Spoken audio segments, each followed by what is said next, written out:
what should they find out? Like right at the height of all his anxieties, Meg's pregnant again. So now what? He says finally they found a place.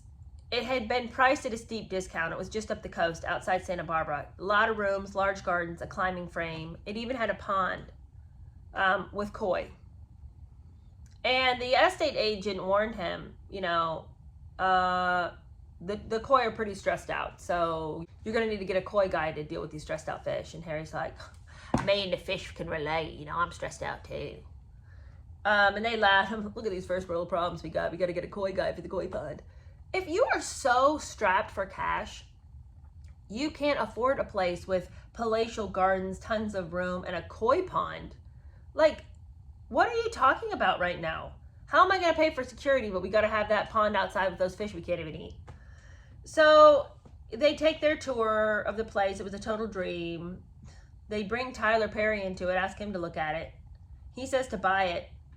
So beyond, against all odds, they managed to pull together a down payment and took out a mortgage. So he says the move itself only required a couple of hours. Everything they own in the world could be fit into 13 suitcases. Oh my gosh. And then he goes, that first night we had a quiet drinking celebration, roasted a chicken, and went to bed early. Do these people eat anything besides roast chicken? Talk about boring. They don't eat anything else. When I read that, all I can think of was in Sling Blade, how he's obsessed with French fried potatoes, biscuits, mustard, roast chicken. Anyway, so Meg, though, great, they found a house and all, but Meg's under an enormous load of stress. You know, she's currently got a lawsuit going. There's just pressing issues with her legal case against the tabloids. So he says that the Mail had been up to its usual tricks. In other words, the Mail was calling them on their BS and he didn't know what to do. So he's going to call them liars. He says that their first crack at offering a fence had been, according to him, it had been patently ridiculous. So they'd been trying a new defense, which was even more ridiculous. They were arguing that they'd printed Meg's letter to her father because of a story in People magazine.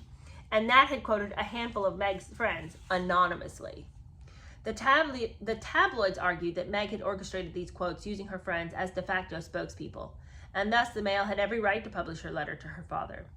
More, they now wanted the names of Meg's previously anonymous friends read into the official court record, to destroy them, according to Harry. And Meg was determined to do everything in her power to prevent that. She'd been staying up late, night after night, trying to work out how to save these people, and now, on our first morning in the new house, she reported abdominal pains. Okay, before we get into what we all know is going to be a miscarriage, I just want to say, if you've ever suffered a miscarriage, I am so deeply sorry. And I don't want to mock her for the miscarriage, because that's like a pain that could never, ever, ever be rectified. You will always suffer the pain of that loss. I truly cannot even imagine how shattering it would be to be so excited about a baby and then you lose the baby.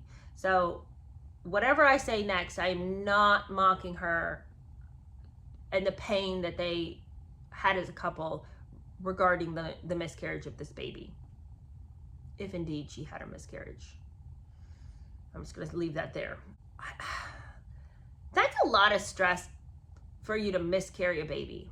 Because having a baby in the first place is a very stressful situation. Being pregnant brings its own load of anxiety. I've never been an anxious person, but during my pregnancies, I'm an exceptionally anxious person. Every little thing I think is a sign that something's wrong with the baby. I'm so worried when I'm pregnant. And that's self-induced stress, but it's like a level of stress that I've never, ever had, except for when I'm pregnant. And I know that that's true for a lot of women. Also, there are women who carried babies to term beyond anybody's wildest imagination, like in concentration camps. All I'm saying is, the stress of a court case, it might be stressful, but then you need to, if you're carrying a baby and you know, like I have a tendency to internalize stress to such a degree that it makes me sick, then you need to find somebody else who can handle the lawsuit for you. You don't need to be staying up all night. Like, that was stress that you put on yourself. Like, you didn't have to. Don't stay up all night. If it's between you and the life of your baby, you need to go to sleep. Like, you can't now lay your miscarriage down at the feet of the press and say, take responsibility for a miscarriage. You are the one carrying the baby. So you're the one who's going to have to decide what you will and won't do in this situation. Again, that is a ridiculous amount of stress that you would then miscarry the baby. Because there's so many people who have been in far more stressful situations and a stress that they couldn't walk away from that did not miscarry their kids.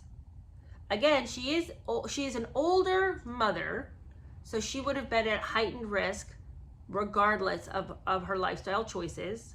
But knowing that, she should have been taking care of her body and not staying up till all hours of the night. That was a choice she could have made. I'm not blaming her for the miscarriage. Although, I mean, I know it sounds like I am. I'm just saying, if you're going to blame the miscarriage on the press, where do you take responsibility? That's all I'm asking. Anyway, she had abdominal pains, she's bleeding, then she collapsed on the floor.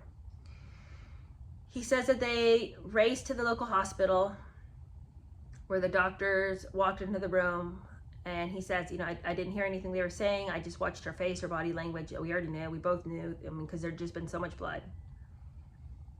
Still, hearing the words was like a blow. He says Meg grabbed him, I held her, and they both wept. It was one of 4 times when he had felt totally helpless. The time when Mommy had him and Willie in the back of the car and was racing all over the roads like a maniac. The time when he was in Afghanistan in Apache and couldn't get clearance to do his duty. The time at Notcott when his pregnant wife was planning to take her own life. And now. He says they left the hospital with their unborn child. It was in a tiny little package.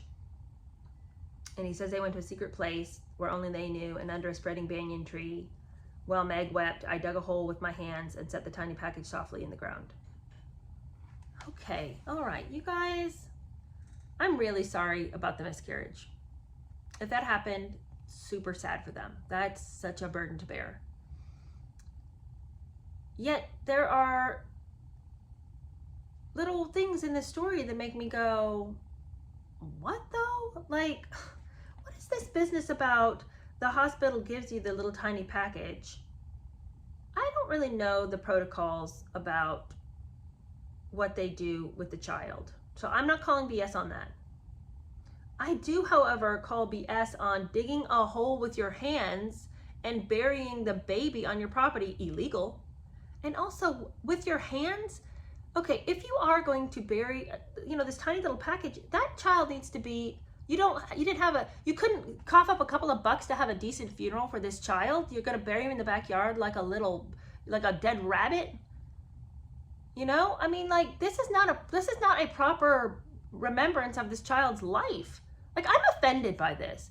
Also, with your hands, you couldn't dig deep enough to make sure that that was a safe grave for this baby. There's all kinds of wildlife in California. How are you to know that a coyote's not going to come meandering through your backyard? You don't know that. You've not made it safe. Who would just put their little kid, not even in a coffin, in the ground while your wife is silently weeping? That is the most pathetic story I've ever heard, and it's such a lie. And it's not even a good one.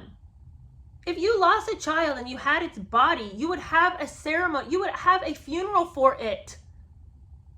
People in the comments, if you had lost a child and you had its body, would you just put him in the backyard? Would you dig a hole with your hands and just chuck the kid's body in the backyard, cover it up, go back in and cross your fingers and hope the coyotes don't come around? That's ridiculous. I do not buy that story. Okay, so I resent them using the pain of a miscarriage to gain our sympathies. Because I am sorry if they had a miscarriage. I somehow doubt that they did. And if they didn't, that is the dirtiest trick in the book. To rope people in on a tragedy that they know people can't criticize. Ridiculous.